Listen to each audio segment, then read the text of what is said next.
제2분과 회의를 시작하겠습니다. 저는 제2분과 사회를 맡은 GSNJ 인스티튜트의 권태진입니다. 우리는 일찍이 경험하지 못했던 코로나19라고 하는 상황을 맞이하고 있습니다. 사실은 우리가 코로나19라고 하는 상황 이전에도 우리의 농업과 농촌을 둘러싼 사회 경제적 여건이 급속하게 변화하고 있고요. 또 우리의 농업과 농촌에 대한 국민들의 기대도 높아지고 있습니다. 이러한 새로운 과거와 우리 경험하지 못한 이러한 새로운 상황, 우리는 이것을 뉴노멀이라고 이야기를 하고 있습니다만은 이러한 뉴노멀 시대에서 우리 농업과 농촌이 유지되고 발전하기 위해서는 지속 가능한 농업 기술을 어떻게 구현할 것인지, 또 혁신의 필요성을 절감하게 됩니다. 한편으로는 우리가 사회적 농업을 통해서 우리 사회가, 농촌 사회가 포용하면서 함께 살아가는 방법을 모색하지 않을 수가 없습니다. 제2분과에서는 농업 기술과 농업 생산 방식에 대한 거대한 변화의 물결이 우리 곁으로 어떻게 다가오고 있으며, 이 물결에 대응해서 우리 농업과 농촌을 지키고 발전해 나갈 것인지 모색하는 자리를 갖고자 합니다. 본 토론회는 청중이 없이 유튜브로 중계하는 화상회의로 진행하게 됩니다. 시청하시는 분 중에서 발표 내용에 대해서 질문이나 의견을 말씀하실 분이 있으면 채팅방을 통해서 문자로 전송해 주시기 바랍니다. 이 분과에서는 두 분의 발표자와 네 분의 지정 토론자를 모셨습니다. 먼저 정밀농업 확산을 위한 우리 농업의 선결과제라고 하는 주제를 발표해 주실 남재작 박사님을 소개합니다. 남재작 박사님은 농촌진흥청과 농업실용화재단을 거쳐서 현재 한국정밀농업연구소 대표로 활동하고 있습니다. 이제 두 번째 주제를 발표하실 분은 김정석 박사님입니다. 사회적 농업의 의의와 확산 전략이라고 하는 주제로 발표를 해 주시겠습니다. 김정석 박사님은 현재 한국농촌경제연구원에서 명문위원으로 활동을 하고 있습니다. 이제 그 두 분의 발표에 대해서 토론을 해 주실 네 부분의 토론자를 모셨습니다. 먼저 김창길 박사님을 소개합니다. 김창길 박사님은 한국농촌경제연구원 원장을 역임하신 후에 현재 서울대학교 특임교수로 활동하고 있습니다. 임영훈 박사님을 소개합니다. 임영훈 박사님은 현재 과학기술정책연구원 연구위원으로 활동하고 있습니다. 김도윤 행복농장 대표님을 소개합니다. 김도윤 대표께서는 현재 사회적 농업 중부지원센터장으로 활동하고 있습니다. 이제 토론을 해주실 네 번째 토론자 박석두 박사님을 소개합니다. 박석두 박사님은 한국농촌경제연구원 선임연구위원을 거쳐서 현재 GSNJ 인스티튜트 연구위원으로 활동을 하고 있습니다. 오늘 제2분과는 농촌진흥청에서 후원을 해 주셨습니다. 이 자리를 빌어 감사의 말씀을 드립니다. 먼저 첫 번째 주제 발표 남재작 박사님께서 발표를 해 주시겠습니다.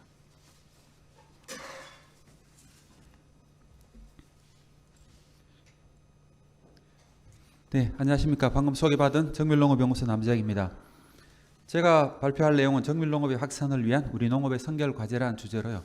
아마 대부분의 이 방송을 보시는 분은 동의하시겠지만 우리 농업의 생산을 바꿀 가장 큰 가장 큰 변화의 물결로 삼아 스마트 농업, 다른 이름으로 정밀농업, 아니면 또 다른 이름으로 디지털 농업으로 불리고 있는 이 디지털 전환이라고 생각하실 겁니다.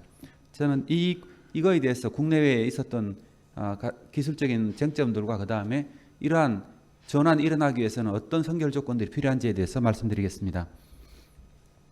다 아시는 바와 같이 정밀농업이라 그러면 아마 90년대부터 GPS를 이용한 위치 탐사 기술이라든가 이걸 바탕으로 해서 그 농경지의 상태를 정확하게 분석하고 거기에 맞게 비료라든가 양분을 처리해서 어떻게 보면 농업의 생산성을 높이고 그다음 이걸 통해 수익성과 효율성을 높이는 그런 목적으로 추진이 됐었습니다.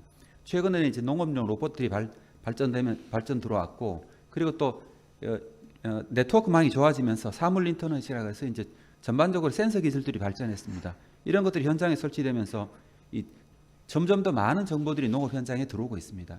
이런 것들 해석하기 위한 컴퓨터 프로그램 같은 것들이 또 머신러닝이나 AI 같은 이런 새로운 뉴 테크놀로지 도입되면서 우리가 요즘은 이런 걸 디지털 농업이라고 부르기도 합니다. 그래서 이 정밀 농업에 대해서는 전반적으로 어떻게 흐르려고 하는지 한번 말씀드리겠습니다. 먼저 이렇게 정밀 농업은 그럼 아마 다 아시는 바와 같이 이제 그 농업 분야의 가장 큰 트렌드 중에 하나로 볼 수 있고요. 그 내년도에는 보면 한 62억 달러, 약 7조 원 정도의 시장 규모가 이 정밀 농업 기술 시장이 형성될 걸로 보고 있습니다. 그래서 작년 같은 경우에는 약 289억 건의 투자가 있었고 약 27억 달러 정도의 이제 이 회사에 대한 투자가 일어났습니다. 국내에도 마찬가지인데요. 국내에도 보면은 이 대형 농산이란 팽이버섯을 생산하는 농장에는 650억 정도의 투자가 일어나 있었고, 그다음에 엽채류를 생산하고 있는 파메이트 같은 회사에서는 누적으로 290억 정도의 투자가 이루어졌습니다. 그 외에도 만나 CE나 그린랩스 이런 회사들이 많은 투자를 받았고요. 또 이런 스마트 농업에 투자하는 농식품 벤처 같은 경우도 수익률이 한 35%에서 130%까지 굉장히 높은 수익률을 나타내고 있습니다. 어떻게 보면 굉장히 요즘 제가 많이 느끼는 것 중 하나는 시장이 굉장히 과열되고 있다는, 과열까지는 아니고요. 2, 3년 전과는 굉장히 많은 분위기가 달라지고 있다고 느끼고 있습니다. 얼마 전까지는 투자업계에서 농식품 분야에 별 큰 관심이 없었는데 요즘은 굉장히 어떤 뭐라 그러면 연락이 많이 온다 그럽니까? 그래서 분위기가 달라지고 있구나 이런 걸 아마 피부로 느끼고 있습니다. 그래서 정밀 농업 기술은 어떻게 농업을 바꿔 나갈 건가? 많은 사람들이 전부 다들 뭐 데이터라고 얘기를 합니다.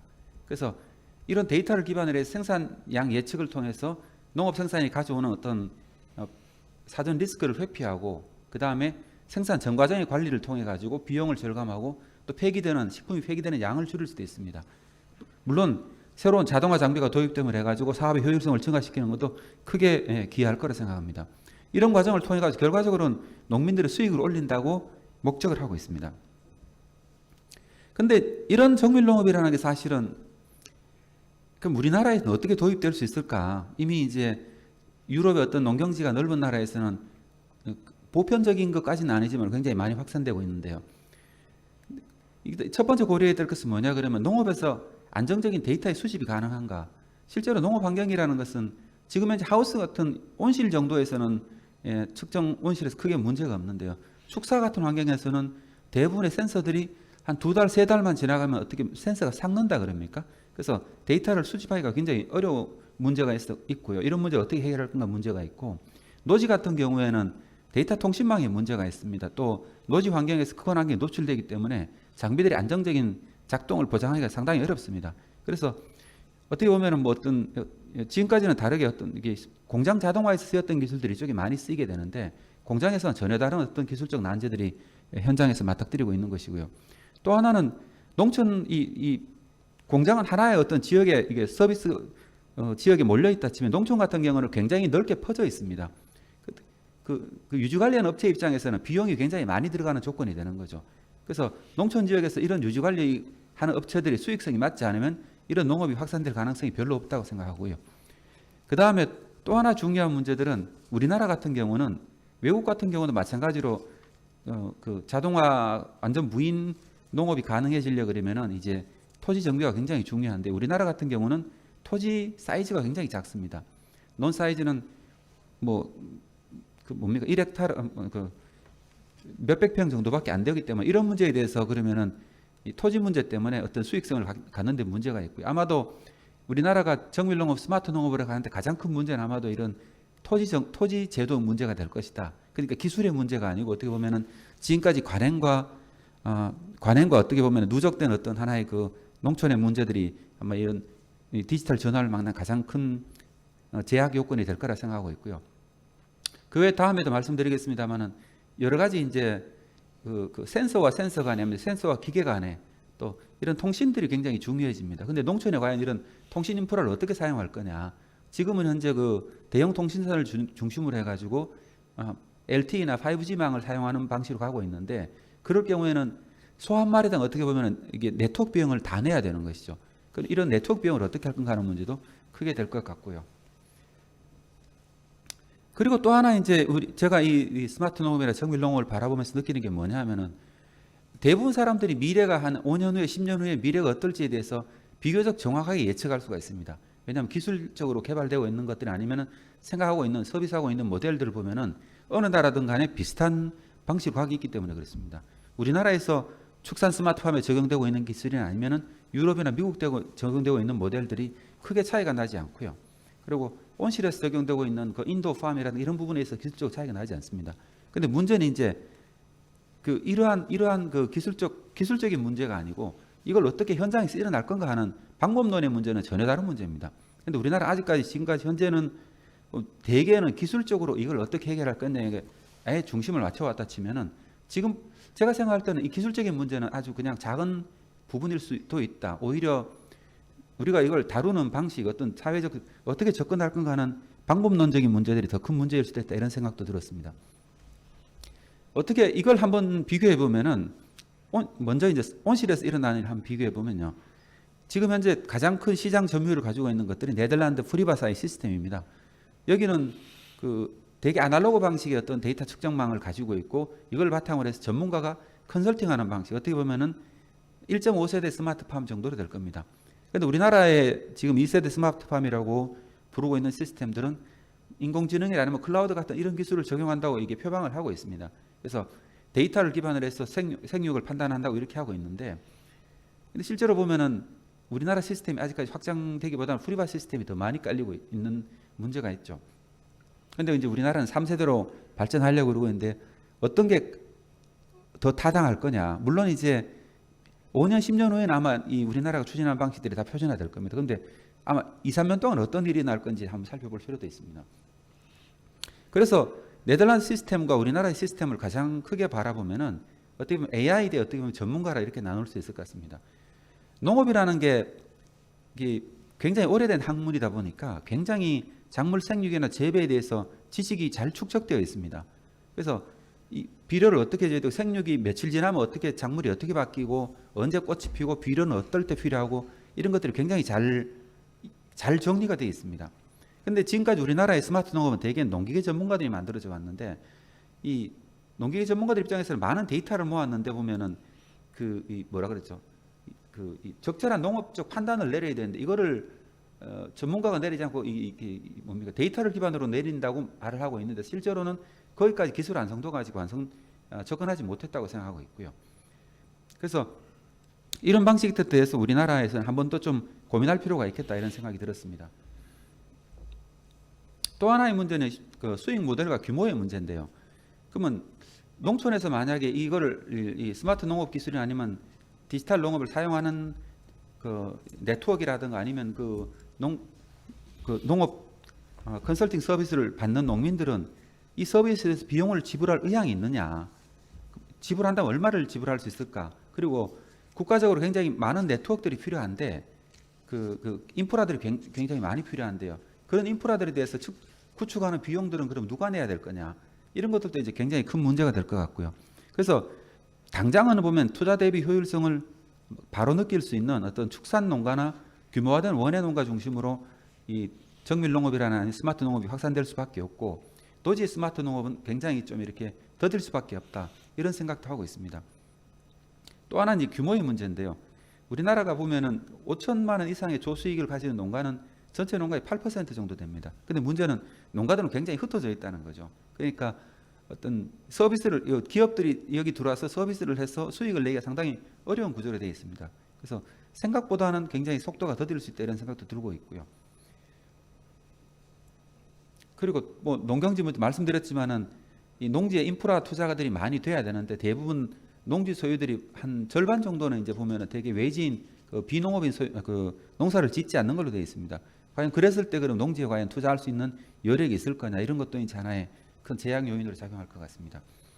그래서 이런 문제점을 해결하기 위해 가지고 GSNJ나 여러 하나의 제한된 모델들이 지역 단위로 접근하는 방식입니다. 우리나라 농가들이 규모가 작기 때문에 사실은 어떤 측정 기술이나 이런 것들이 개별 농가 단위로 계약을 통해서는 영업 활동이나 아니면 어떤 유지 관리 같은 비용이 나오지 않습니다.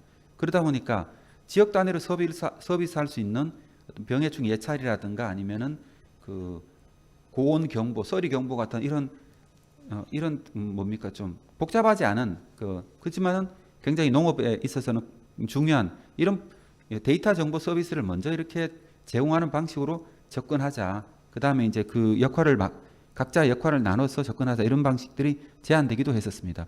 이것도 하나의 굉장히 좋은 접근 방식이 될 거라 생각하고 있고요. 아마 축사라든가 원해 같은 경우는 개별 농가 단위로 이렇게 정밀 농업이 확산되는 것이 가능하겠지만은 이 노지로 가게 되면 아마 지역 단위로 먼저 이렇게 인프라가 깔리고 접근 방식이 될 가능성이 굉장히 많다고 생각하고 있습니다. 그리고 또 하나는 그러면 노지로 들어갔을 때는 또 어떤 문제가 생기냐고 예상해 볼 수 있는데요. 초기다 보니까 이 투자가 대부분 다 정부가 이 초기 투자를 주도할 수밖에 없는 상황입니다. 네트워크 서비스나 이런 것들이 전부 다 정부 주도로 이루어져 있기 때문에요. 그래서 그럼 이렇게 됐을 경우에 그럼 농민들은 이걸 쓰는 농민들은 초기 단계에서는 비용을 지불하지 않을 가능성이 굉장히 많은데요. 사실 기업 입장에서는 한번 이렇게 시장이 고착화되고 나면은 이 농업에서 서비스하는 기업들이 생존하기 힘든 환경이 만들어집니다. 왜냐하면 농민들이 처음에 무료로 이렇게 만들어진 서비스에 대해서 돈을 내고 싶어 하지 않는 경향들이 많기 때문에 그렇거든요. 그랬을 경우에는 이런 농민들이 좀 이렇게 비용을 내고 쓸 수 있게 그러면 실제로 이걸 내는 비용보다 훨씬 더 5배, 10배 정도 더 많은 수익을 얻어갈 수 있게 이런 사업화 모델을 만드는 것이 더 중요하지 않을까 이런 생각을 하고 있습니다. 그래서 이제 지금 이 그림은 전남매에 사고 있는 무인 자동화 생산단지 시범 계획에 나와 있는 내용인데요. 약 50헥타르 정도의 농경지에 대해 가지고 스마트 농업 인프라를 구축하고 있습니다. 여기에 보면은 당연하게 농촌 통신 인프라가 들어가고 있고 물 관리를 자동으로 하려 그러면 물고 관리하는 데 있어가 전부 다 기존에 있는 수동으로 하던 방식을 다 자동으로 전부 다 바꿔야 됩니다. 그리고 여러 가지 이제 데이터 플랫폼들이 다 갖춰져야 되고요. 근데 여기 보면서 저도 깜짝 놀란 게 생각보다는 굉장히 많은 비용이 들어간다는 겁니다. 여기에 대해서요. 그러니까 예전에 우리 경지 정리처럼 굉장히 많은 새로운 인프라 투자가 이루어져야만이 이제 이런 식으로 디지털 농업 전환이 가능한데 이런 부분에 대해서도 이제 우리가 어떤 식으로 투자를 해갈까 이것도 굉장히 크게 좀 걱정스러운 면이었다 생각하고 있고요. 그래서 미래에는 어떤 식으로 그럼 먼저 갈 거냐고 앞에서 한번 말씀드렸습니다만은 의성군 같은 케이스를 살펴보면은 이제 예를 들면은 이 병해충을 개별 농가별로 이렇게 서비스를 하면서 어떤 기업들이 돈을 벌 수 있는 그런 환경은 만들어지지 않을 거라고 생각하고 있거든요. 그냥 우리나라 농경지 규모에서는. 그러니까 어떤 군 단위라든가 아니면 무슨 도 단위 같은 이런 굉장히 넓은 지역에서 병해충 예찰 이거는 지금은 이제 사람이 이렇게 병이 있다 없다를 이렇게 판단해서 정보를 제공하는 방식입니다. 그렇지만은 사람이 인력이 전문가가 이렇게 직접 방문해서 제공하는 방식과 아니면 디지털로 디텍팅하는 방식 이 두 가지를 같이 병행을 하면서 농민들인데 방제 아니면 드론 방제 같은 단위라든가 농민들인데 방제 정보를 이렇게 제공함으로 해가지고 이렇게 가는 이런 어떤 지역 단위 접근 방식 이런 방식이 이제 굉장히 좋은 모델이 될 거라고 생각하고 있고요. 그래서 기존에 이미 이런 우리나라에서는 보면은 어떤 디지털 농업으로 전환할 수 있는 기존의 아날로그 방식들이 존재하고 있는데 이런 부분을 잘 찾아가지고 먼저 이렇게 디지털 어떻게 보면은 도로를 만든다 그럽니까? 하나의 접근 방식을 만드는 게 굉장히 중요하다고 생각하고 있습니다. 왜냐하면 이런 방식의 데이터 서비스가 이루어지는 방식 하나만 만들어지고 나면 그 다음부터 물 관리라든가 아니면 다른 일손 관리 같은 여러 가지 서비스들이 하나씩 붙는 데는 특별히 더 많은 비용이 들어가지는 않거든요. 그래서 기술에 대한 저항감도 훨씬 적고요. 이런 접근 방법도 고민할 필요가 있다는 생각이 들었고요. 그 다음에 또 하나 이제 앞에도 말씀드렸습니다만 이 우리나라 정밀 농업이나 스마트 농업을 얘기할 때 데이터가 굉장히 중요하다는 얘기를 굉장히 많이 했는데요. 그러면 이 데이터 처리를 어떻게 할 거냐는 문제가 또 남습니다. 일본 같은 경우에는 이제 나로라고 일본 어떻게 보면 우리나라의 농진청 같은 역할을 하는 기구에서 국가의 어떤 기관 데이터 플랫폼을 만들고 기업이라든가 아니면은 지자체에서 국가단 기관에서 저기에 접속할 수 있도록 각각에 대한 API를 만들었습니다. 그래서 어떤 데이터들이 하나의 데이터베이스에 모일 수 있도록 만들었고요. 그 다음에 서비스하는 농기계 회사나 어떤 기업들이 마찬가지로 똑같은 API를 통해서 그 자기의 용도에 맞도록 이제 서비스 화면을 만들어서 접근하는 방식을 택하고 있습니다. 그래서 어떻게 보면 효율적으로 아니면 시간이 지남에 따라 가지고 시스템의 효율성이 점점 더 높아질 수 있도록 만들어진 체계를 만들었고요.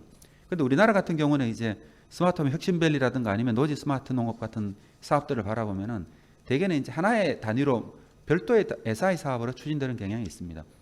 이렇게 될 경우에 어떤 문제가 생기냐 그러면은 이게 한번 개발된 시스템은 업그레이드 되기가 상당히 어려워지는 문제가 있고요. 그 다음에 이 지역 간의 어떤 이거 시스템 간의 데이터 호환성의 문제가 또 생길 수가 있고요. 그 다음에 뭐 그런 문제들이 있어가지고 이게 데이터 농업이 확산되는데 근본적으로 좀 제약으로 작용할 수 있지 않을까. 그래서 이런 부분에 대해서 국가적으로 어떤 데이터망을 어떻게 가져갈 거냐 이 부분에 대해서 한번 고민이 필요한 문제라고 생각 들었고요. 그 다음에 R&D 전략이 있어가지고 한번 좀 다시 한번 더 생각해봐야 된다는 생각이 들었습니다. 우리나라는 대부분 다 이제 그 연구자 단위에서 R&D를 진행하기 때문에 요소 기술 개발에 중점적으로 많이 들어가고 있는데요. 그것보다는 요소 기술은 사실 이제 이미 선진국에서 대부분의 센서 같은 것들이 많이 만들어져 있습니다. 그런데 이걸 국산화하는 전략보다는 먼저 농민들인데 실질적으로 이런 서비스들이 들어가서 농업 생산성을 높이고 이제 소득에 도움이 될 수 있는 이런 실증 사업 중심으로 적용하는 게 맞지 않을까. 그리고 충분한 시장이 형성되면은 어떤 요소 기술, 센서 같은 이런 시장들은 충분히 시장이 되면 기업들이 개발할 수 있는 여건이 되니까 그럴 거라는 생각이 들었고요.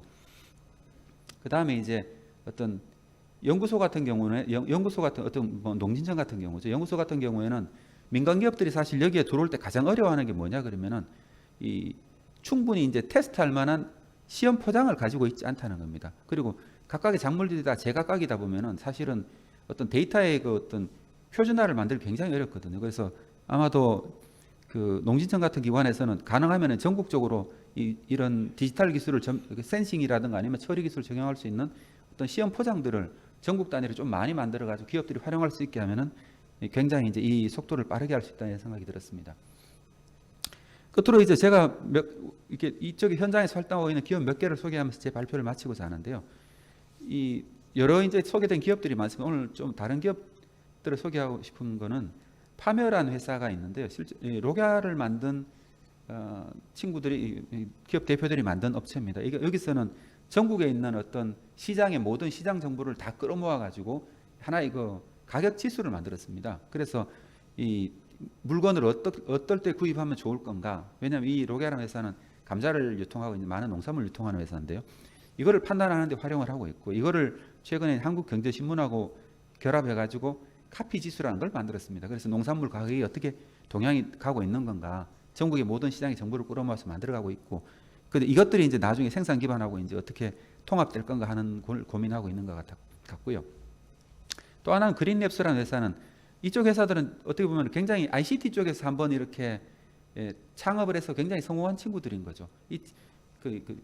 농업 쪽에 어떻게 보면 이제 그 기존에 있는 지식에다가 ICT 지식이 접목되는 디지털 전환이 굉장히 중요한데 지금까지는 농기계라든가 농업 쪽 사이드 사람들이 이걸 어떻게 이뤄낼 건가가 접근 방식의 중심이었다 치면은 지금은 ICT 쪽에서 굉장한 선수들이죠. 이쪽 선수들이 들어와서 농업을 어떻게 해석할 건가. 그래서 옆에서 보고 있으면은 다른 방식으로 굉장히 접근하고 있는 것 같습니다. 그래서 먼저 유통 쪽부터 데이터망을 어떻게 만들고 농민들하고 커뮤니케이션하는 방식들을 이제 지금까지는 대리점을 통해서 이렇게 다 치면 지금 온라인으로 완전히 바꿔가지고 직접 커뮤니케이션 나가고 있고요.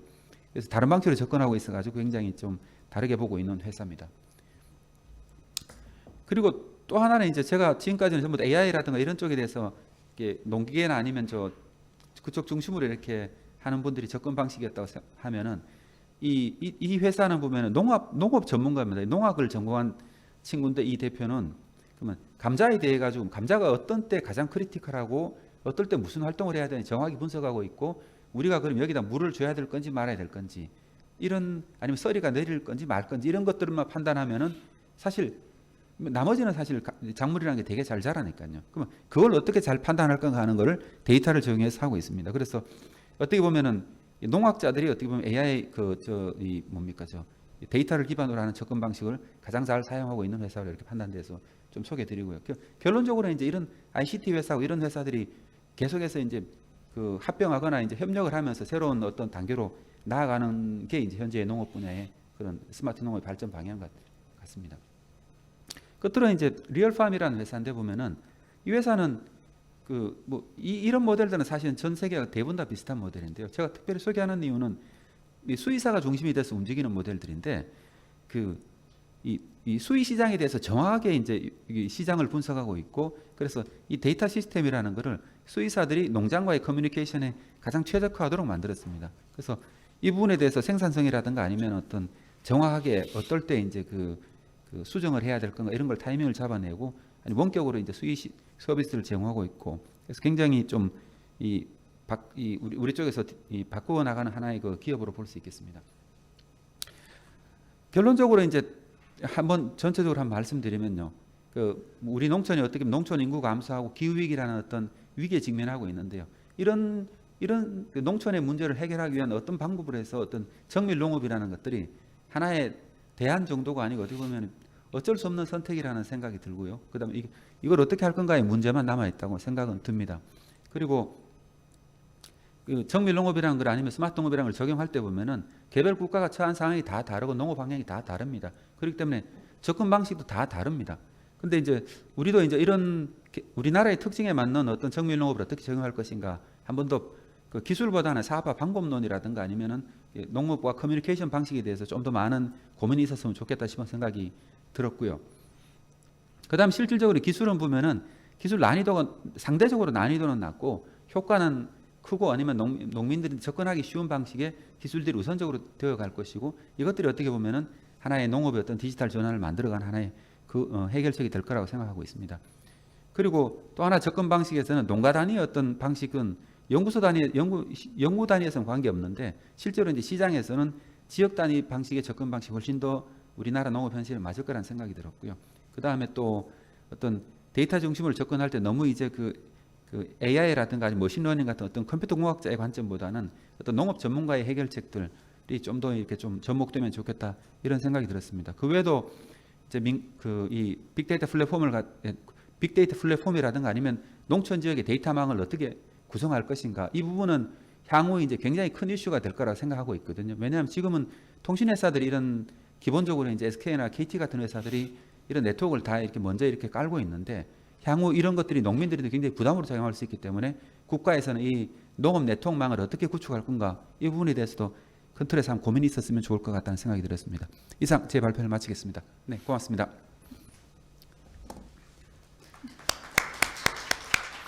예, 감사합니다. 우리 정밀 농업은 스마트 농업 또는 디지털 농업이라고 하는 방식으로 구현이 될 수가 있습니다. 다만 이러한 스마트 농업을 실행할 적에는 스마트 농업을 위한 그런 것보다도 수익성이라든지 또 효율성 또 지속 가능성을 생각하면서 우리 농업 현장의 현실에 맞는 방식을 통해서 좀 더 실용적인 방식으로 구현해야 된다는 이런 말씀으로 요약을 할 수가 있겠습니다. 이제 두 번째 발표는 사회적 농업의 의의와 확산 전략이라고 하는 주제로 김정섭 박사님께서 발표를 해 주시겠습니다.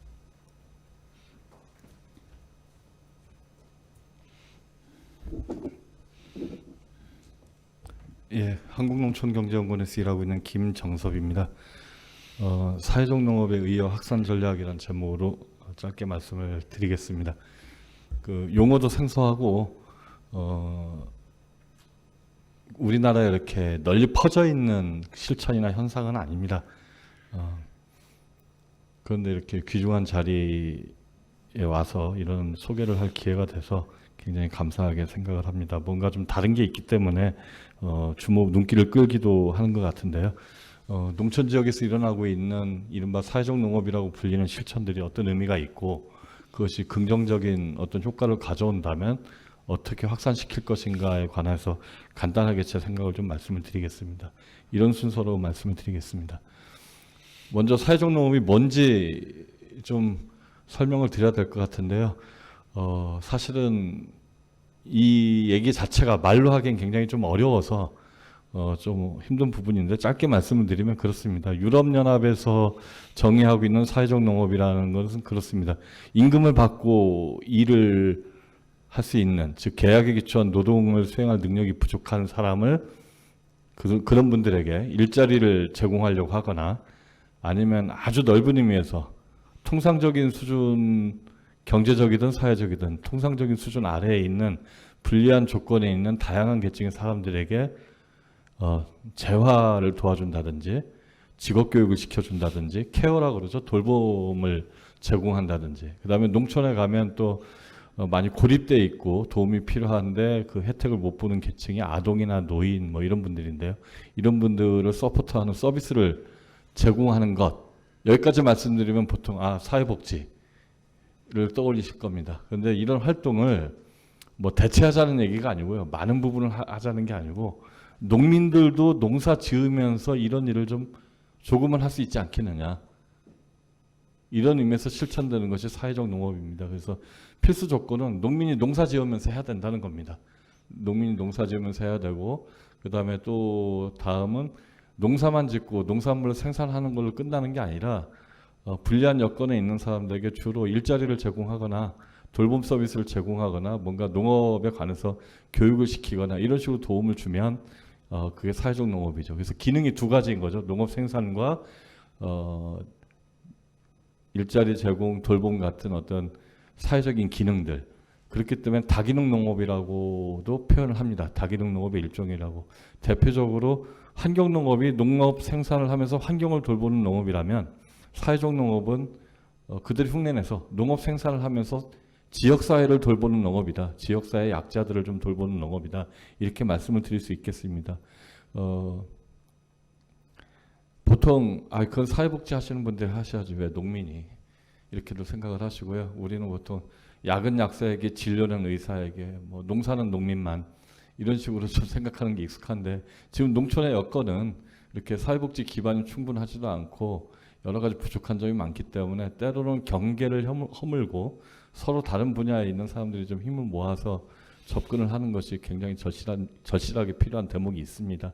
이런 부분에서 사회적 농업이 상당히 좀 의미를 가질 수가 있고 주목을 받기 시작을 했고, 정부에서도 현재 전국에 이제 3년째인데요. 30개의 농장들 농업경영체에 보조금을 지원해서 이런 활동을 지원하고 있습니다만, 사회적 농업을 하는 농장이 우리나라에 30개만 있는 것은 아니죠. 이런 실천을 하는 농가들이 정확한 통계는 없지만 여러 가지 취약계층을 고용하거나 서비스를 제공하는데 농사짓는 사회적 기업도 있고 사회적 경제 조직 중에 이런 일들을 하시는 분들이 꽤 많이 있습니다. 다만 이제 지금 농림축산식품부 사업을 예산 지원 사업을 받는 곳이 30개라는 것이고요. 제 짐작으로는 한 200여 개 정도의 농업 경영 단위들이 이런 사회적 농업을 실천을 하고 있지 않은가 이런 생각을 하고 있습니다. 다만 주목을 많이 받고 있고 늘어난 추세긴 한데 이게 빠르게 확산되지는 않고 어려운 점이 있습니다. 한마디로 말씀을 드리면 돈이 안 돼서 그렇습니다. 이게 돈을 버는 일은 아니거든요. 좋은 일이긴 한데 돈을 버는 일이 아니어서 그런데 이런 조건 속에서 이것을 어떻게 확산할 것인가 이런 것들이 남아있는 과제이고 그 부분에 대한 말씀을 드리겠습니다. 사진에서 보시는 것처럼 장애인들, 발달장애인, 정신장애인 이런 분들을 불러다 농장에서 농업 훈련을 시켜서 사회에 복귀하고 재활할 수 있는 준비를 한다든지 아니면 심지어는 이른바 산무청년이라고 하죠. 돈도 없고 돈이나 땅도 없고 영농 기술도 없고 인간관계도 없어서 맨 땅에 헤딩하는 도시에서 내려온 청년들이 꽤 있습니다. 이런 친구들도 많은 교육과 돌봄이 필요합니다. 이걸 농민들이 같이 농사지으면서 챙겨주는 것도 사회적 농업이고요. 아동, 그 다음에 농촌의 노인들 보면 지금 다른 연구 자료를 보면 우리나라 이제 건강 상태가 좋지 않으신 분들은 국민건강보험공단의 장기요양 서비스를 받게 돼 있는데 그 정도로 안 좋은데 그 서비스 혜택을 못 받는 어르신들이 농촌의 면 지역에만 현재 한 14만 명 정도 된다는 추정치가 올해 나온 바가 있습니다.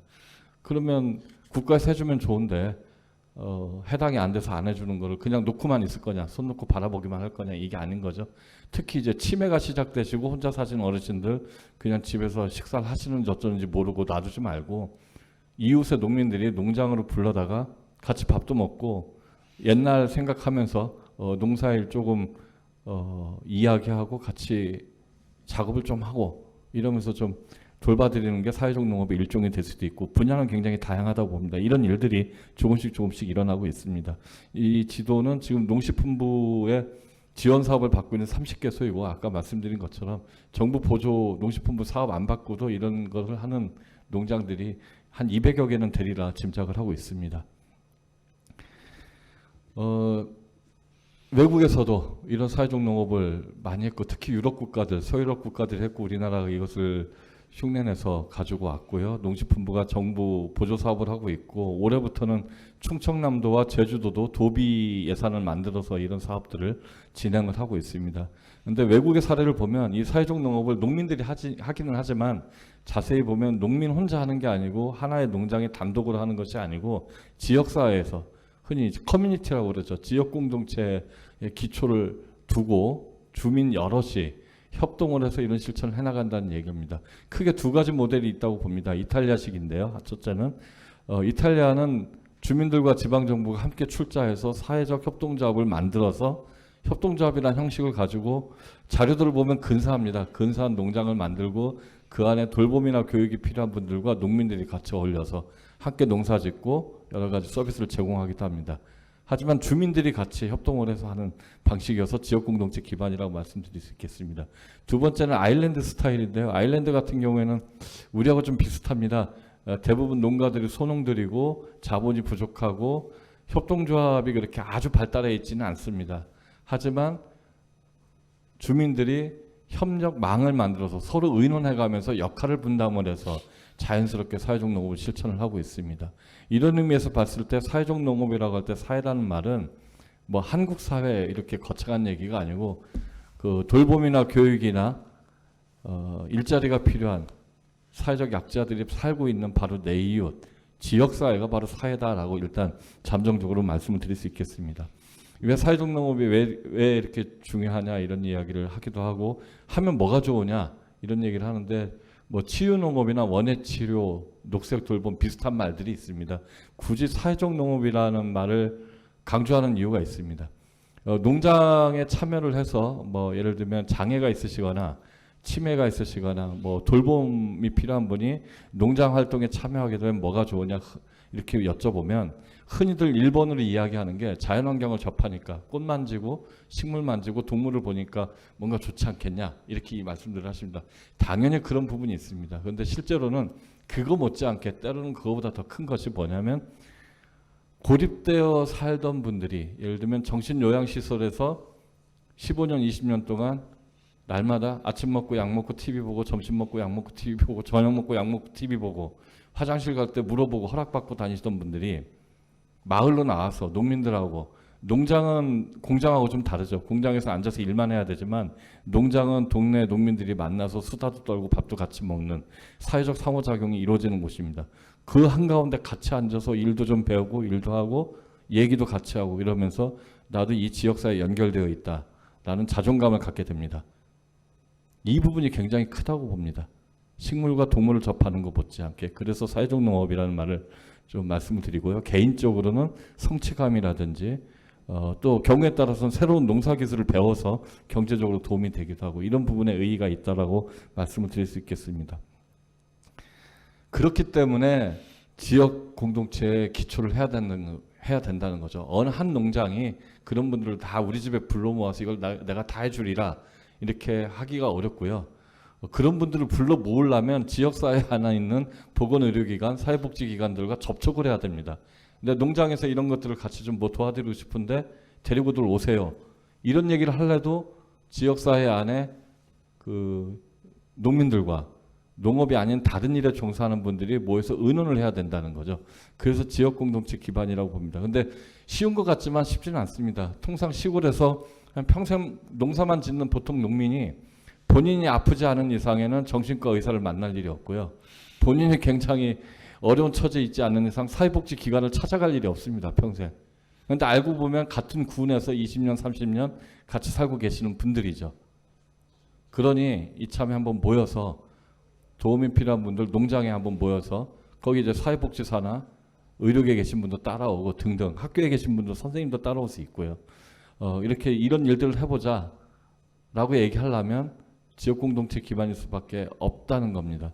기본적으로 현실적으로 그런 이유들이 몇 가지가 있습니다. 첫째는 아직까지는 이런 활동을 한다고 해서 보건복지부에서 정부에서 그 수당을 주거나 이런 제도가 우리나라에는 없습니다. 아까 농식품부 사업을 말씀드렸는데요. 그 보조금이 농민 호주머니에 들어가는 게 아니고요.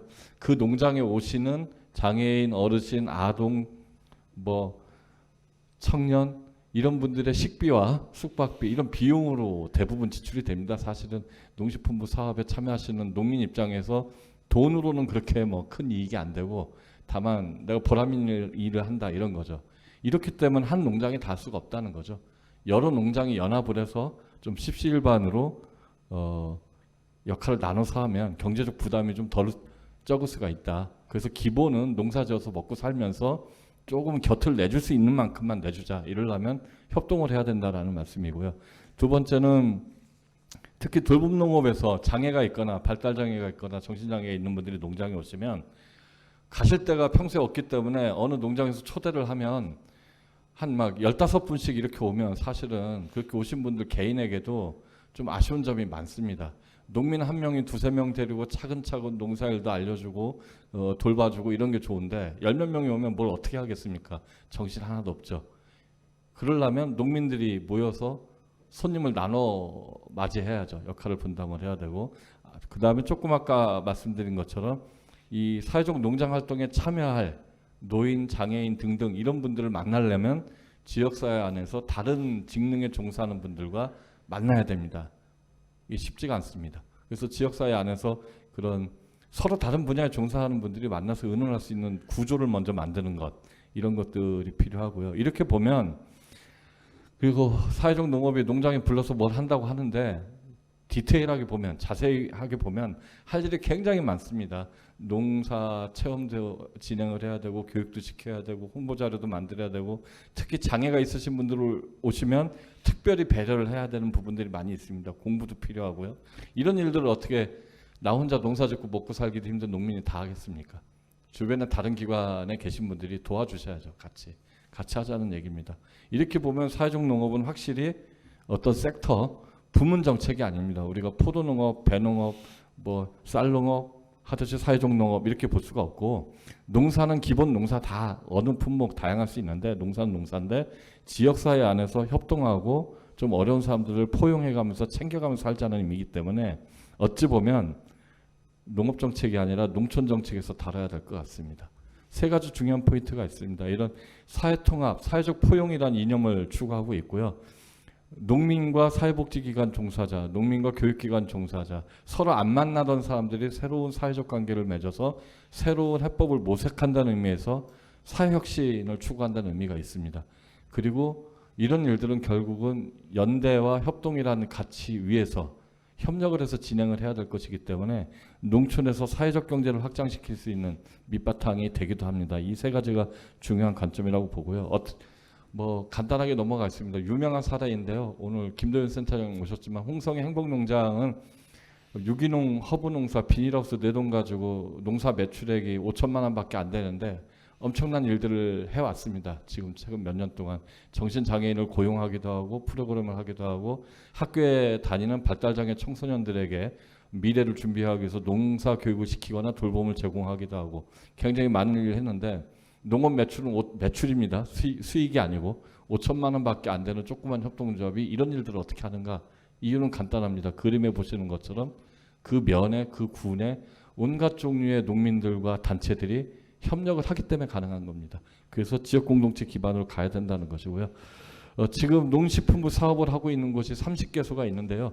대체로 보면 아직까지는 이 협력과 연대 또는 네트워킹이라는 관점이 충분히 스며들지 않아서 좀 모자랄 수도 있지만 의외로 농가 또는 농업법인이 단독으로 하는 것보다 아예 협동조합이나 영농조합법인처럼 협동 조직을 만들거나 이렇게 조직을 만들지는 않았지만 여러 농장들이 연합을 해서 역할을 나눠서 하는 쪽이 그래도 더 많습니다. 이 부분을 좀 더 이런 관점을 가지고 확산을 시켜야 되겠다 이런 말씀을 드리고요. 화면에서 이제 뭐 오른쪽에 교일 뭐 이렇게 돼 있는 것은 돌 이렇게 돼 있는 것은 교육이냐 일자리 제공이냐 돌봄이냐 이런 얘기고요. 전이라고 돼 있는 건 그 세 가지를 전부 다 한다는 뜻입니다. 아무튼 지역 공동체 기초에서 협동과 연대를 토대로 사회적 농업을 확산하려면 구체적으로 해야 될 과제들이 몇 개 있습니다. 첫 번째는 농업인과 농업이 아닌 분야에 종사하는 분들이 만나야 됩니다. 어쨌든 만나야 됩니다. 이 처음에 만나기가 어려운데 아마도 마을 만들기 운동을 하시는 분들, 사회적 경제 운동을 하시는 분들이 이 부분에서 굉장히 도움을 주는 역할을 하실 수 있으리라 기대를 하고 있습니다. 그 다음에 농민 혼자 살 수가 없기 때문에 여러 농민들이 연합을 해서 바라건대 협동조합을 만들면 좋고요. 그게 안 되면 각자 집에 나눠서 협력하는 구조를 만들어서 추진해야 될 것 같습니다. 그리고 타기관과 연결하고 협력하는 게 필요하고, 무엇보다도 아직 사회적 농업이 뭔지 이런 것들이 충분히 이제 인지가 안 되고 공부가 덜 돼 있기 때문에 모이신 분들이 공부하는 것에서부터, 학습하는 것에서부터 출발을 해야 될 것 같습니다. 그렇게 해서 지역에서 농민들하고 사회적 농장 활동에 참여하실 분들, 활동가들이 모여서 자체적인 작은 계획을 만들어서 사회적 농업을 어떻게 꾸며나갈 것인지 스스로 공부해가면서 계획을 수립하고 그 와중에 공공부문의 도움을 받아서 진행을 하면 좋을 것 같고요. 결정적으로는 이런 걸 한번 했으면 좋겠습니다. 여러 농가들이 협력을 한다고 할 때 어느 한 분이 코디네이터가 돼서 농장에 오는 수많은 장애인 노인들과 그분들과 같이 뭔가 활동하는 농민들의 관점과 입장, 애로사항, 어려움 이런 것들을 잘 조율을 하고 조정을 하는 역할을 하는, 꼭 전문직 종사자가 아니어도 공부하셔서 이렇게 하실 수 있는 농민이어도 좋고 아니어도 좋고 이런 분들이 있었으면 좋겠습니다. 그리고 이 일은 굉장히 과중할 것이기 때문에 이분들에 대한 인건비 정도는 나라에서 주면 어떨까? 큰 돈이 들 거라고는 생각 안 합니다. 한 동네에 한 분만 있으면 됩니다. 뭐 이런 정도 생각을 해봤습니다. 예, 이상으로 마치겠습니다. 고맙습니다. 예, 감사합니다. 우리 농업의 본원적인 역할이라고 하는 것은 우리 먹거리를 생산하고 또 공산품의 원료라든지 뭐 의약품, 기능성 물질을 생산해서 경제적 가치를 창출하는 것이 우리가 본원적인 농업의 역할이었습니다만은 뉴노멀 시대를 맞아요. 지금은 우리 소비자들이 농업의 이러한 그 경제적 가치를 창출하는 것뿐만 아니고 사회적 가치를 창출하도록 요구를 받고 있습니다. 이런 것은 결국 다기능 농업을 실현한다든지 또 지역 사회를 복원한다든지 또 사회적 관계를 복원하는 것이 이러한 그 사회적 가치를 창출하는 길이라고 발표자는 이야기를 하고 있습니다. 이제 두 분의 발표가 끝났는데요. 이제 네 분의 토론자를 모셨습니다만 먼저 두 분은 방금 발표한 사회적 농업에 가서 좀 토론을 집중해 주시고 또 두 분은 첫 번째 발표에 대해서 정밀 농업에 대해서 좀 토론을 집중해 주시면 감사하겠습니다. 이제 순서를 좀 바꾸어서 방금 발표한 사회적 농업에 대한 토론을 먼저 시작하겠습니다. 먼저 토론해 주실 분은 사회적 농업 중부 지원 센터장이신 김도윤 센터장께서 먼저 토론을 해주시고 다음에 이어서 박수투 박사님께서 토론을 해주시면 감사하겠습니다. 토론 시간은 바라건대 5분 내지 7분, 7분을 넘지 않도록 요점만 토론해 주시면 감사하겠습니다. 네, 그러면 바로 시작하도록 하겠습니다.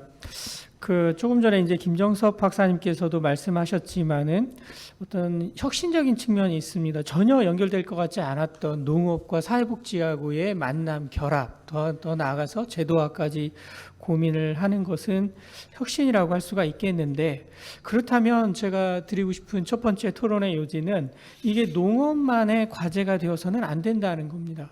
그래서 농업과 사회복지 공동의 과제로 전환시키는 구체적인 전략이 필요한 시점이 아닌가, 그런 생각이 듭니다. 그러기 위해서는 자체적인 그 연구원 차원에서 연구 과제, 또 농림부 차원에서의 어떤 제안도 좋겠지만은 제가 중요하게 생각하는 것은 사회적 농업의 참여자들인 당사자이죠. 노인이나 장애인이나 그 가족들, 그분들의 입장을 반영해서 추진하는 것이 꼭 필요하다. 이것이 어떻게 보면 이 사회적 농업 정책 확산에 굉장한 추진 동력이 될 수가 있겠다. 이런 말씀을 먼저 드리고요. 또 하나는 저도 중요하게 생각하는 것은 농촌과 농민들의 이 주체성을 훼손하지 않는 방향에서 이제 사회적 농업이 추진해야 될 텐데, 그러려면 지속적인 어떤 그 소통이 필요할 텐데, 그 소통의 틀을 어떻게 만들 것인가, 그것이 우리가 과연 실체를 만들 수 있을지 아닐지의 중요한 가업이라고 생각을 합니다. 그래서 이 농촌, 농민과 사회복지 분야, 기관과의 어떤 틀, 그 틀이 무엇이냐, 이것이 굉장히 중요한 현실적인 과제라고 생각을 합니다. 두 번째 이제 말씀드리려는 토론의 요지는, 어쨌든 이렇게 사회적 농업이 중요한 사회적 가치를 창출한다면 이것에 관심이 있는 농민들과 사회복지 기관들을 어떻게 확산할 것이냐, 그러고 중요한 것은 이분들을 어떻게 이 사회적 농업 분야로 유인할 것이냐, 이것이 중요한 과제라고 생각을 합니다. 그래서 지금 말씀하셨던 농민들, 농장들과의 연대, 그리고 또 네트워크, 그리고 이제 사회복지 분야로 보면 지역사회보장 협의체라든지, 그리고 이런 여러 가지 사회복지 기관들을 어떻게 연결할 것이냐. 그렇다면은 저희가 이제 연결하는 가장 좋은 방법은 각 분야의 그런 어떤 기본적인 사업 계획 안에 이 연결을 그냥 의무화하는 것이 가장 좋은 연결이 될 것 같습니다. 그래서 사회복지 분야로 보면 지역사회보장 협의체의 사업 계획 안에는 사회적 농장들과의 연계, 네트워크를 계획 안에 포함시키도록 하는 것은 보건복지부에서 조금 더 이제 추진을 한다면은 가능하다고 생각을 합니다. 그리고 또 하나는 이런 사회적 농업 활성화 지원 사업을 농림축산식품부 단독으로 지금은 이제 현재 이제 추진하고 있지만, 이것이 보건복지부하고의 협업 과제로서도 추진될 수 있다면 너무 좋겠다. 농림부는 농림부 나름대로 추진을 하고, 복지부는 복지부 나름대로 사회적 농업을 확산하기 위해서 어떤 시범 사업을 추진한다면, 그리고 그 시범 사업의 틀이 농림부와 복지부의 어떤 협의의 틀 속에서 이런 시범 사업을 한다면은 훨씬 더 현실에서 그 확산하기에 용이하겠다, 그런 생각이 듭니다. 그리고 이제 궁극적으로는 이런 사회복지나 교육부나 이런 교육과의 공공자원과의 연계 가능한 체계를 만드는 것입니다. 그러니까 교육 서비스나 사회복지 서비스와 같은 공공 서비스로 이 사회적 농업이 인정을 받아야 이런 공적 자원들이 농업 분야에 안정적으로 투입이 될 수 있을 것이고, 또한 농장에서도 사회적 농업을 꾸준하게 지속적으로 실천할 수 있을 것이라고 생각을 합니다. 그렇다면 그런 연계 체계를 어떻게 만들 것인가. 그래서 제가 이제 발제자의 이제 그 제언들을 보면서 느꼈던 거는, 어떤 농촌 지역 정책의 일환으로 이 사회적 농업 활성화를 추진한다고 한다면 어떤 그 공적 체계 내에서 자리매김하는 데는 일정 부분 한계를 갖겠다. 왜냐하면은 이 사회복지 전달 체계나 서비스라고 하는 것은 아주 세분화된 특정 부분의 발전을 통해서 지금 이런 체계가 이렇게 이루어져 있기 때문에, 그런 어떤 특정 부분의 발전이 아닌 어떤 그 공동체 활성화라는 측면에서 추진하는 것에서 약간의 조금 이질감, 조율이 안 된 느낌을 받기 때문에 그 부분 연계체계에 대한 문제고, 또 하나는 사회복지 전달체계나 서비스의 지불 방식은 모두가 자격이나 충족 요건을 갖추고 있기 때문에 그런 제도나 양식에 농민이나 농장들이 과연 맞출 것이냐, 아니면 또 다른 방법으로 실천을 하도록 할 것이냐, 예외 규정을 할 것이냐, 이런 고민들이 조금 더 필요하지 않나 생각을 합니다. 마지막으로 이제 김정석 박사님께서 마지막에 이런 것 조금 해보고 싶다. 그래서 거점 농장과 코디네이터, 농업과 사회복지를 연결하는 코디네이터가 마을 단위에서 있고, 그분들이 이제 그 일종의 이제 준 사례 관리자 역할을 하는 것을 제안을 하셨는데, 조금 전에 말씀드렸던 그런 그 전달 체계 내에서의 그 특정 부분에 대한 발전과 마찬가지로 그렇게 코디네이터가 단순하게 사회복지사 자격을 갖고 있는 농촌 주민이 과연 그 기능을 감당할 수가 있겠는가? 왜냐하면 보건복지 분야도 뭐 노인 분야, 장애인 분야도 매우 세분화되어 있고 치매 노인과 뭐 장애 노인하고는 굉장히 다른 것이고 또 장애도 15개의 법정 장애 분야가 나눠져 있고 그래서 사실은 그렇게 농업 분야도 잘 이해를 할 수가 있고 또 복지 분야도 잘 이해가 돼서 이 양 분야를 이해해서 통합할 수 있는 것은 그렇게 쉽게 될 수 있는 부분은 아니라고 생각을 합니다. 그렇다면은 그 마을 단위 코디네이터가 한국 현실에서 어떻게 기능할 것이냐 이 부분에 대해서는 굉장히 심도 깊은 논의 그리고 그분들을 어떻게 양성할 것이냐 이런 논의가 조금 더 진행되면 좋을 것 같다 이렇게 생각을 합니다. 예, 이상 토론을 마치겠습니다. 예, 김도현 센터장님 토론 감사합니다. 이어서 박석두 박사님 토론이 이어지겠습니다. 예, JSNJ 연구위원으로 있는 박석두입니다. 김정숙 박사께서 사회적 농업이란 게 복지제도 측면이 아니고 농업인이 중심이 되고 운영자가 되어서 거기에 여러 가지 이제 복지제도가 이게 여기에 부가적으로 부과되는 그래서 지역 공동체가 기반이 되는 그런 형태의 농업 형태 이제 이런 것들을 제안을 해주셨거든요. 제목 자체가 이제 지역 공동체 기반 이렇게 이제 붙여져 있기 때문에 타이틀이 그렇게 붙여져 있기 때문에 거기에 초점을 맞춘 겁니다. 저는 이제 그거 관련해서 개인적인 경험부터 먼저 말씀드리면 70년 초반에 저 친척의 같은 동갑 내기 친척이 우울증 같은 걸로 이제 앓고 있었어요. 그때 제가 만나가지고 어디 농촌 지역에 농장 같은 데 가서 농산일 같은 걸 하면은 많이 좋아질 것 아니겠는가라는 제안을 한 적이 있어요. 그런데 물론 이제 실현은 안 됐고 그 친구는 얼마 안 있다가 스스로 목숨을 끊었어요. 그 다음에 이제 2014년 말에 농촌경제연구원에 제가 재직 중에 그 협동조합 조사 관계로 해가지고 이탈리아의 볼로냐라는 곳이 이제 이탈리아에서도 가장 협동조합이 발달한 지역인데 그 볼로냐에 있는 어떤 사회적 협동조합의 한 곳을 방문을 했어요. 근데 그 방문한 그 지역은 그 사회적 협동조합은 지적 장애인들 한 20여 명 모아놓고 그 사람들이 합숙을 하거나 아니면 일부는 이제 그 인접한 도시에서 이렇게 출퇴근을 하면서 거기에서 이제 함께 활동을 하는 그런 형태였어요. 그런데 거기에서 하는 일은 뭐냐면 농사를 짓는 것인데 지적장애인들이 거기에 주축이 되어서 농산일을 지적장애인들이 직접 하고 그 다음에 지적장애인들이 밥도 하고 빵도 만들고 이런 것들을 다 하는 그런 형태였어요. 그러고 지적장애인들이 이제 치료 목적으로 농산일 외에 뭐 미술활동이라든가 이런 활동도 하는 이런 것들을 이제 하는데 거기에 이제 지원을 어떻게 하냐면 복지제도의 지원을 받는 겁니다. 그래서 거기에 참여하는 이용자들은 다 거기에 필요한 비용들을 다 복지 지원비를 가지고 내요. 그러면 농장을 운영하는 것은 순전히 다른 지원이 아니라 복지 지원을 받는 장애인들의 내는 돈 가지고 운영을 하는 그런 형태였어요. 그러니까 다른 지원이 있는 게 아니라 복지비 지원을 받은 거를 비용으로 받아가지고 그 돈 가지고 운영하는데 아무 지장이 없었어요.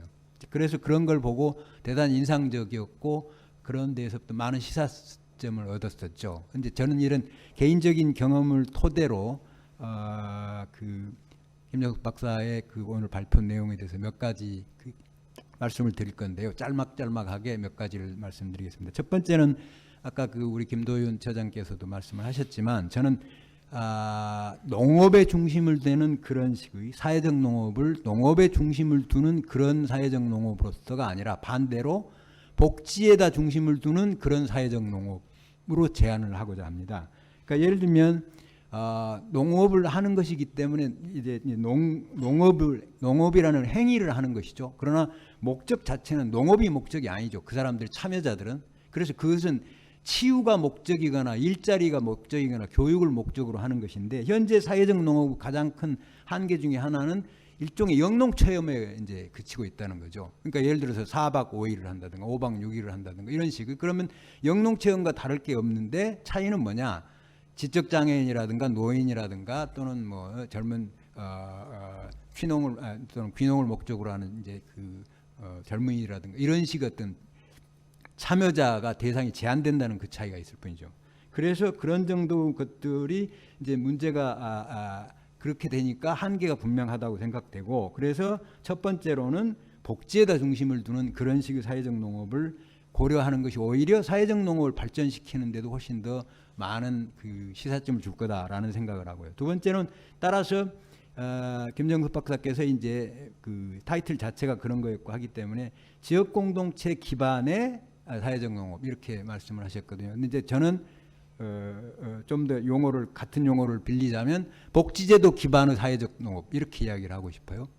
지역 공동체 기반 이 물론 이제 거기에 어떤 실천 주체라든가 이런 쪽에서 물론 결합이 안 될 수는 없지만, 그러나 보다 더 중요한 것은 지역 공동체 이전에 복지제도로서의 사회적 농업을 고려하고 그걸 검토하는 그런 방식으로서 복지제도 기반 사회적 농업 이렇게 타이틀을 붙여서 연구를 해보면 어떨까 하는 생각이 들었고요.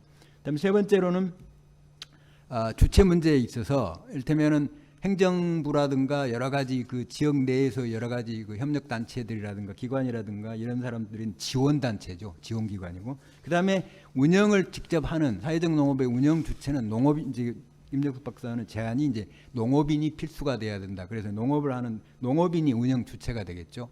그렇게 되는데 거기에다가 이제 이용 주체가 있죠. 참여 주체. 거기에서 지금 이제 현재는 김정숙 박사의 제안에서는 이제 그렇기 때문에 농업인이 중심이 되다 보니까 운영 주체, 관리 주체에 초점이 맞춰져 있어요. 근데 저는 반대로 복지에다가 이제 초점을 맞춘다면 이용 주체, 참여 주체, 실행 주체가 더 중요하게 다뤄져야 된다. 그래서 예를 들면 지적 장애인이 농업을 통해서 이렇게 단기의 체감으로 끝나는 것이 아니라 1년이든 2년이든 3년이든 아까 제가 말씀드렸던 볼로냐의 사회적 협동조합처럼 거기에 합숙을 하든지 아니면 출퇴근을 하든지 간에 1년이든 2년이든지 거기에 그 농업 활동을 계속하면서 농업이 치유가 되는, 치유의 수단이 되면서 농업을 하는, 지속적으로 농업을 하는 이렇게 되는 식으로 해서 그걸 통해서 지적 장애인들이 자립을 하게 되는 어떤 능력을 갖거나 치유를 하게 되는 이제 그런 어떤 효과를 얻거나 이런 식의 것들이 보다 더 그 어떤 성과 면에서라든가 이런 쪽에서도 효과가 있지 않을까 이런 생각을 하고요. 그 다음에 이제 그래서 이제 네 번째로는 그런 어떤 이제 그런 식 어떤 치유 농업, 그러니까 복지 농업 이런 사회적 농업이란 말 대신에 치유 농업, 복지 농업 이렇게 이제 용어를 바꿀 수도 있겠죠. 그런데 그런 어떤 사회적 농업 형태가 치유나 복지라든가 이런 것이 된다면 네 번째로는 그 어떤 효과가 이제 이렇게 검증되거나 입증될 필요가 있다. 이제 이런 생각이 듭니다. 그래야만 그것이 어떤 지속적으로 확장이 된다든가 아니면 유지가 된다든가 이렇게 되지, 그러지 않고 막연하게 어떤 당위성이라든가 필요성이라든가 이런 것에 의해서 지원 정책이 나오고 지원 정책이 끊어지면 끝 이런 식이 되는 것이 아니라 사회적 필요, 사회적 검증 이 과정을 거쳐서 보다 더 어떤 지속 가능한 지속성을 가질 수 있을 것이다 이런 생각을 합니다. 그 다음에 이제